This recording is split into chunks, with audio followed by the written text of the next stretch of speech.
Welcome to another Dr. Sadler's Honest Reviews. This is a video series in which I review mostly recent books having to do with practical philosophy, broadly construed. So it includes self-help, it includes personal development, leadership, business organization, but also things that are straight out philosophy as well.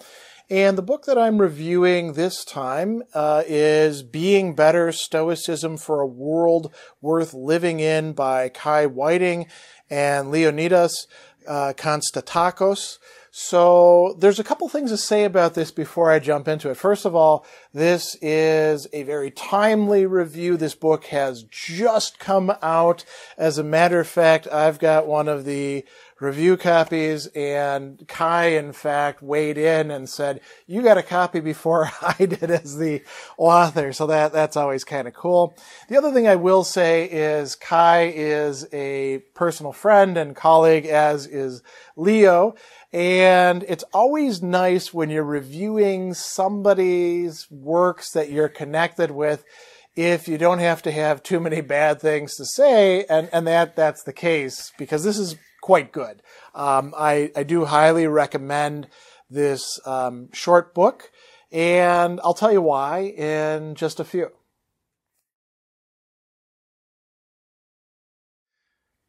I always like to begin these reviews by highlighting the 3 S's, a summary, talk about the style, talk about the structure of the work. That way, those of you who are watching or listening know exactly what you're getting into right away. And I guess the first thing I would say in terms of summarizing is that the title, not every book necessarily tells you exactly what it's about in the title. This one does. Being better. The goal is not just feeling better, but to actually be a better person, become a better you, and Stoicism for a world worth living in. The book is definitely about Stoicism. That's front and center every single page, but a world worth living in. So it's not just looking at your relationships, it's looking at how you fit into the wider world and how other people do as well, and how Stoicism can fit in with that and support it. So that's probably a good summary of the work, I would say. And there's a lot of nice references here that we could go into later on. It's written in a very conversational style. There are a number of chapters, 9 of them actually, and each chapter is fairly short. You could sit down and read it in the space of anywhere from like maybe 15 to 30 minutes, depending on how quickly you're going through it. Each one is doing something, that the title indicates. And I would say, as far as the structure goes as well, each of these is going to introduce a key Stoic idea, tell you about some Stoic personalities that developed this and how it fit into their life, bring in some examples of people who are not specifically Stoics, very often much closer to us in time, and then each chapter concludes with, a little bit of stuff to think about. So, for example, chapter 2, it's Musonius's questions, because it's talking about Musonius Rufus. And I'll give you an example of this one. So it says, look around what is no longer serving you because it's getting in the way of your capacity to think and act virtuously. Is it a possession? If it is, why are you keeping it? Is it a friendship? Is it a job? Why do you value it? Is there a way of making these things work better for you and your family? So it's not just a question, it's actually a set of open-ended questions, which you could use for journaling. This could also be used for discussions between people who are reading the text together. And that's basically the way each of the chapters is set up. It's not a particularly long book. There is a nice acknowledgments appendix, a lot of notes, which is quite good, and a very good index as well, and then a little bit about the authors. So, each of these chapters is giving you something to work with. Very early on in the book, they say In many ways, this book is a contemporary version of Zeno's presence at the painted porch. We wrote it for all those who, as they walk through the proverbial public square, believe they could live the good life and are willing to put in the work to achieve it. So, they're saying, we're doing something similar to what Zeno is doing at the Stoa Poikile, the painted porch that the Stoa is named after. We're giving you some things to think about. These aren't necessarily the entirety of Stoicism, but we're going to zero in on some of the key things, and you make of them what you will. So I think that's probably enough to say about the 3 S's: style, structure, summary.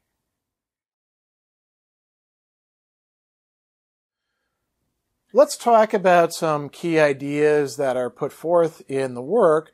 First, as I mentioned, the title being better, right? So in the course of the work, this is something I actually think is a strong point, so I'm probably going to return to this again. There's this idea that it's not about feeling better, it's about actually being better. So, self-help can be great, but Stoicism shouldn't be reduced down to self-help or sound bites or, whatever is going to make us feel better about ourselves. It really does involve becoming a better person, becoming a better you, becoming more fully who you as a human being are. And I think that they've very effectively not just captured that idea, but driven it home in point after point after point when we get into the other main ideas of the work. So if you look at the chapter titles, right, I think that gives us a lot to work with. The promise of the good life is chapter 1. Well, what is happiness? What is the good life? That's something that the Stoics devoted a lot of discussion to. And, Kai and Leo are unpacking that. Virtue as a way forward. Okay, that's really great because, in the organization, it's very tempting to begin with what they talk about in chapter 3, the dichotomy of control. Know what's in your control and what's not. That's a very popular way to introduce people to Stoicism. I think hitting on and highlighting the cardinal virtues, justice, wisdom, courage, temperance, which are absolutely central to Stoicism, any real Stoicism, is really the way to go. To put those out there as front and central, to make the dichotomy of control something that's useful, but not the totality of Stoicism. Chapter 4 is called Recognize Luck, and that's an interesting one because, as they point out, strictly speaking from the Stoic perspective, there is no such thing as luck in the sense of complete randomness, at least for classic Stoics, and we are responsible to some degree for what we make of our positions, but we do have to recognize that nobody really starts out in exactly the same position as everybody else. It's not like we have a tabula rasa for our ourselves and our culture and our position in society. So that's a useful set of themes. No one is an island. That's, you all know that, catchphrase, right? No man is an island. And that's quite true. Where they go with that is not just to talk about our social nature, but also to talk about something that they began approaching in the previous chapter about luck, namely that nobody's self-made either. You are who you are because of drawing upon all the contributions that so many other people have made. And so, if we want to be wise, if we want to be just, those virtues, then we actually have to take that into account and quit pretending like people, captains of industry are self-made and therefore we should just go along with that. And what we see there is an emphasis on the virtue of justice. The next chapter, chapter 6, is called Put People in Circles, Not Boxes, a nice slogan. And you might say, well, what's the difference? Round box, square box. Okay, so putting people in boxes is just categorizing them. Putting people in circles is very important from a Stoic perspective because these circles associated with Heracles, the Stoic, are these concentric, ways in which we grasp who's closer to us, who's further away. And the Stoics say we should actually care about everybody in these circles. This is part of Stoic cosmopolitanism. And Kai and Leo are extending this as well to the world of animals, plants, the environment. So that's quite important. They approach the always vexing question of what it means to live in accordance with nature as well in chapter 8. So there's a lot of interesting discussion of those themes there. And then it concludes with this well on the way to a life transformed. The goal of this book is not to like just preach at you and do this, do that, but to give you some insight and some ideas that then you can choose, if you want to work your way to a better life. And that means a commitment to being part of a world that you're doing something to make better. So I think that that's actually a good summary of the chapters. I would say another thing about this book is there's a heavy emphasis, as you do see with some other contemporary, I'm going to teach you about Stoicism literature, in talking about examples, introducing you to people. And the people that are coming up are really falling into two main classes. There's a little bit of overlap in the reference to, the Admiral Stockdale, the fighter pilot who got shot down, spent time in a Vietnamese prison camp. I suppose you could also say there's a little bit of overlap in the reference to Viktor Frankl, the originator of logotherapy, and that he draws on the Stoics. But for the most part, what we get are the ancient Stoics with the inclusion of somebody else who's not a Stoic per se, but certainly had a lot of connections with them, and that's Cicero. And so who do we get? Well, Zeno, the founder of Stoicism, Cleanthes, Chrysippus, Musonius Rufus, Epictetus, Cato, Marcus Aurelius, Cicero, as I mentioned, Panaetius and Posidonius, these middle Stoics, Sphaerus, who we often don't talk a lot about because we don't know that much about him, and they try to reconstruct a biography of him here.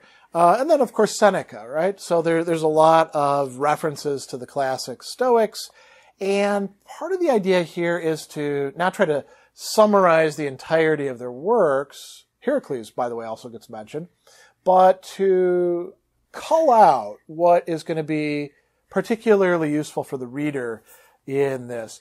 Then there's all these discussions of many other people as well, most of whom are from the 20th or 21st century. So, the first set that's being contraposed here is Pat Tillman and Catherine Green, right? Here we go. Catherine Gunn, sorry. And they're both people that have to do with the recent, Iraq II war, on different sides in certain respects. And we're going to get to that as an important point later on. Then we have a contrast between Rosa Parks and Claudette Column, both of whom are engaging in similar actions of resisting segregation. A little bit later on, Alex Zarnati, who I didn't actually know the story of until I read this. He was a driver who, went through a lot of challenging, difficult circumstances. I'm not going to tell you too much about what they're doing. Then there's others as well who are coming up. Nick Hanover, Dan Price, Hamdi, Uladaya, all of whom have to do with, you could say, business practices, business settings. Many of the discussions here are focusing not just on like profiles and courage, which you often see, but being motivated by justice, being motivated by wisdom. Who else do we have? We have, here we go, towards the end of the book, a very interesting thing having to do with trying to cull the invasive Burmese pythons in the Everglades. Tom Rahil organized this group called the Swamp Apes that Leo actually has participated in. So these are all, I'm not going to go over what Leo and Kai are doing with these, but let's say this. Each of them is being used not to say, well, this person was a Stoic, but to say the kind of stuff that they're doing really aligns well with what the Stoics themselves preached, so we can look at them as examples of what a contemporary Stoic would be like today and multiply these by many others. And I think that that's an interesting approach. There is one other key idea that I do want to hit on that made me take a pause for a moment and say, oh, are they right about this? Are they wrong about this? And there's a phrase that I wanted to bring up. Here we go. So, in talking about Sphaerus and Agis and Cleomenes, two Spartan kings, here's what they say. Zeno and Lycurgus shared one fundamental thing in common. Both had consulted the Oracle of Delphi and had subsequently lived lives worthy of her advice. And then he says, although these two leaders lived 500 years apart, the Oracle had shared with them the same egalitarian vision built on a bedrock of virtues, held together by mindful discipline and austerity. And when I read that first, I was like, wow, I think that this is steering things a little bit too anachronistically, saying that there's an egalitarianism to, an egalitarian vision built on a bedrock of virtues. And then, after I thought about it a little bit more, I said, no, actually, these guys are right about that. Now, the traditional societies in which virtue ethics was being put forth, always a minority of people actually practicing it, doing it, they were stratified societies. And they did have a lot of class distinctions, wealth distinctions, prestige distinctions. So they weren't egalitarian in that respect. And when you think about Sparta, you don't think of an egalitarian society either. But virtue ethics really is egalitarian because it says anybody can practice and develop the virtues. And by the way, those people who are rich, those people who are powerful, they probably don't deserve the riches or power that they have because they're not actually virtuous. And so I think that this actually is quite right. The notion that any one of us can improve our minds, can develop the virtue of wisdom, can develop justice and enact justice in how we relate ourselves to our immediate surroundings, the people that we're engaged with, other people in many other places, the environment, pick whatever you want, that all of us can develop and practice courage or fortitude, that all of us can, do something in terms of temperance. I think they're right about that. And so it's kind of an interesting point to close on when we think of the key ideas of this work. I would say that is one of the underlying messages throughout the work. Any one of us could be like the people that they're putting forth as examples, but we have to do the work and put in the time and think things through in order to figure out what our role is and actually practice it.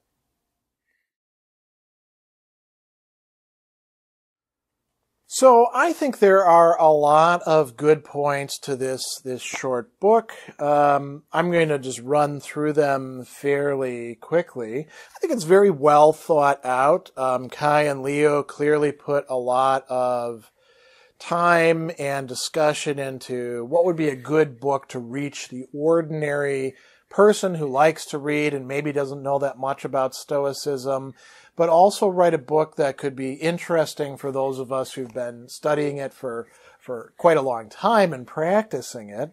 So that's one good point. I really think that they do a great job in highlighting the nature, the scope, the meaning, and the application of the virtues. That's a really important point, and that connects it back to classical Stoicism. I think if we lose the virtues, we actually lose Stoicism, so they haven't done that. And highlighting justice is really central. Expanding that to not just Stoic cosmopolitanism, being concerned with, everybody else in the world, but saying we can't just write off animals, plants, the environment. We really do need to think about this, not just for future human generations, but also for the ecosphere that we inhabit.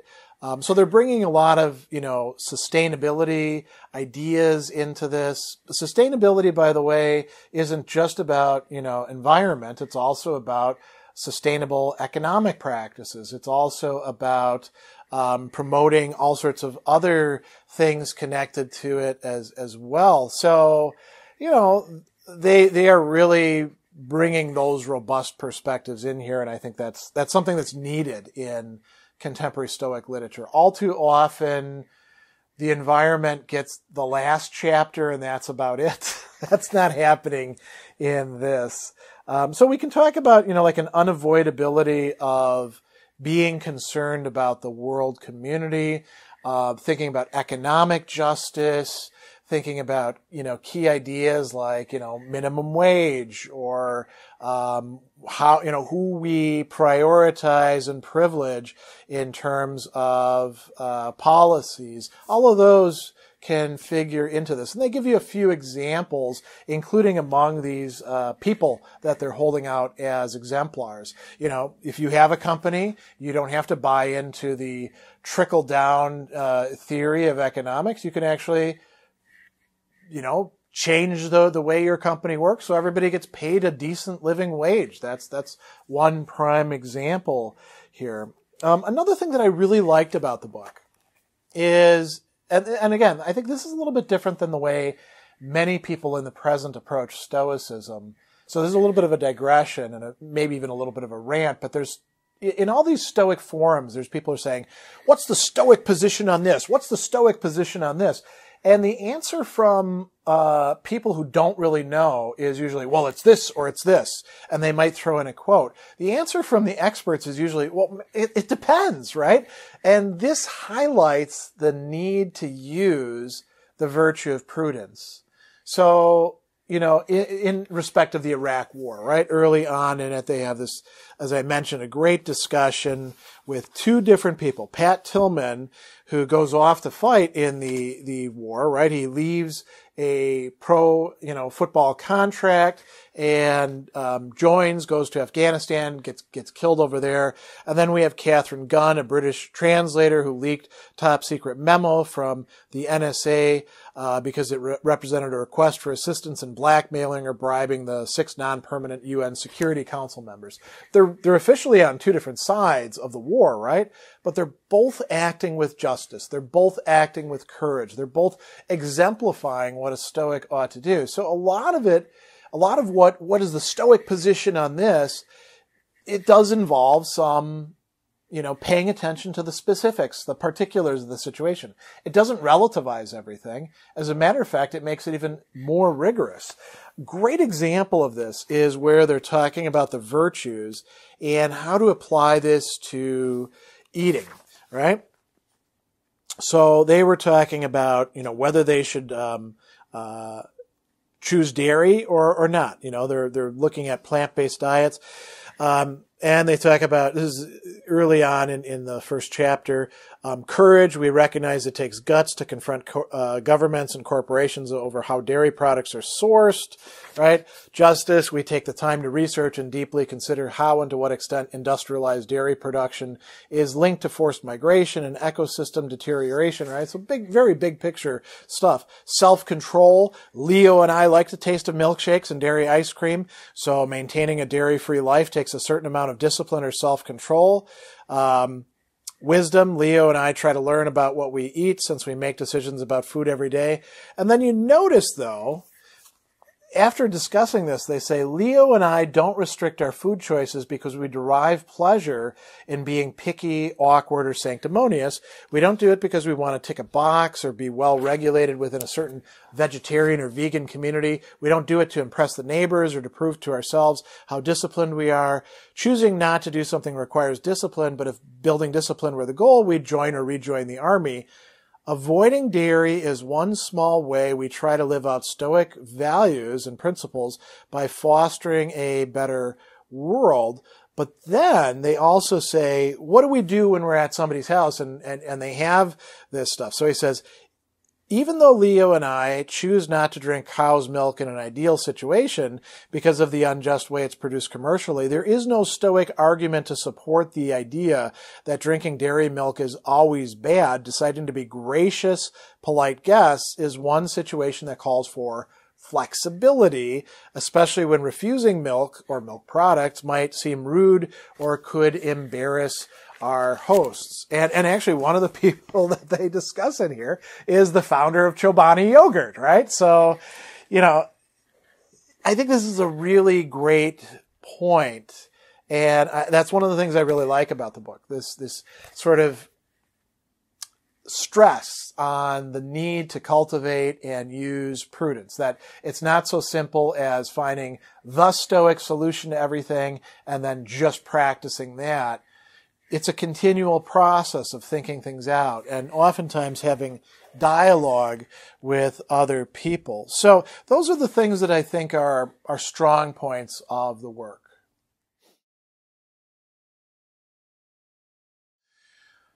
Are there any things that I found problematic about the work? Problematic in the sense of like, I'm going to critique it? Actually, no. I think it's a pretty good book and I recommend it. I will say there are some things where it's not so much that there's anything wrong. I just would have liked to have seen maybe, more content in the work. I think what they're doing is really great. It's the sort of thing where you're like, this is really good. I would have liked to have seen a lot more because I imagine it would be along the same lines and more of the good stuff is even better. So that if you want to call that a criticism, you can call it a criticism. The book is a little bit expensive for the size of the book. It's $16.95 US for the softcover, in a book that's 162 pages, including the notes and stuff like that. Then again, as they put in the back, it's from New World Library, and they, like they said, we're a socially and environmentally aware company. So we print our books with soy-based ink on 100% post-consumer waste recycled paper. We power our offices with solar energy. And, so maybe it's actually not that expensive when you take into account the fact that they're not using all of the shortcuts and cheap stuff, including labor, to manufacture books that so many other people are doing. So, maybe that, again, something that I shouldn't be complaining about. There really isn't anything else I can talk about as problematic, except for one passage that I myself kind of agree with and like, but I think that some other people might have a few problems with. So this is towards the end of the book. In the very last chapter, they say, they're talking about the journey towards eudaimonia, or happiness. And they say, as we break cycles of destructive thoughts, we open up enough mental space to pay attention to an altogether subtler sound, the whisper of the Logos, which pervades all elements of life and mandates what excellent behavior consists of. Like Sphaerus, Zeno, and countless other Stoics, we might not hear the Logos speak to us straight away. However, as long as we willingly do our part for the common good, we will be able to envision our destiny. We will be able to transform our personal life and the lives of others, including those of animals, in such a way that it gives us a sense of inner stillness. Speaking personally, Leo and I do not experience this state of being all the time or even every day, but we do feel it increasingly often, and we have Stoicism to thank for it. So what should we make of this? Is this kind of woo-woo stuff, a little bit too new agey? I don't think so. I think it depends on how you're going to interpret this call of the Logos. I don't think it has to be turned into something that's, kind of silly, new agey stuff. I think that we could talk about this as just a growing awareness of how we're connected to other things, progress in virtue, progress in extirpating the vices, connections with other people. But that sort of language, which they don't indulge in very much, could be off-putting to some people, I guess. But it happens at the end, and it's just one last thing. And I would say it's thought-provoking. So again, not something really that problematic. Maybe it belongs in the strong points of the work section.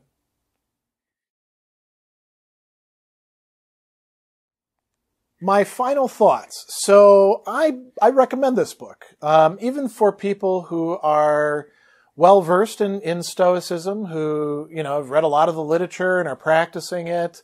I think that they can get something out of reading this. And for a beginner, I think that what we have here is a new addition to a rather select company of really good introductory works on Stoicism.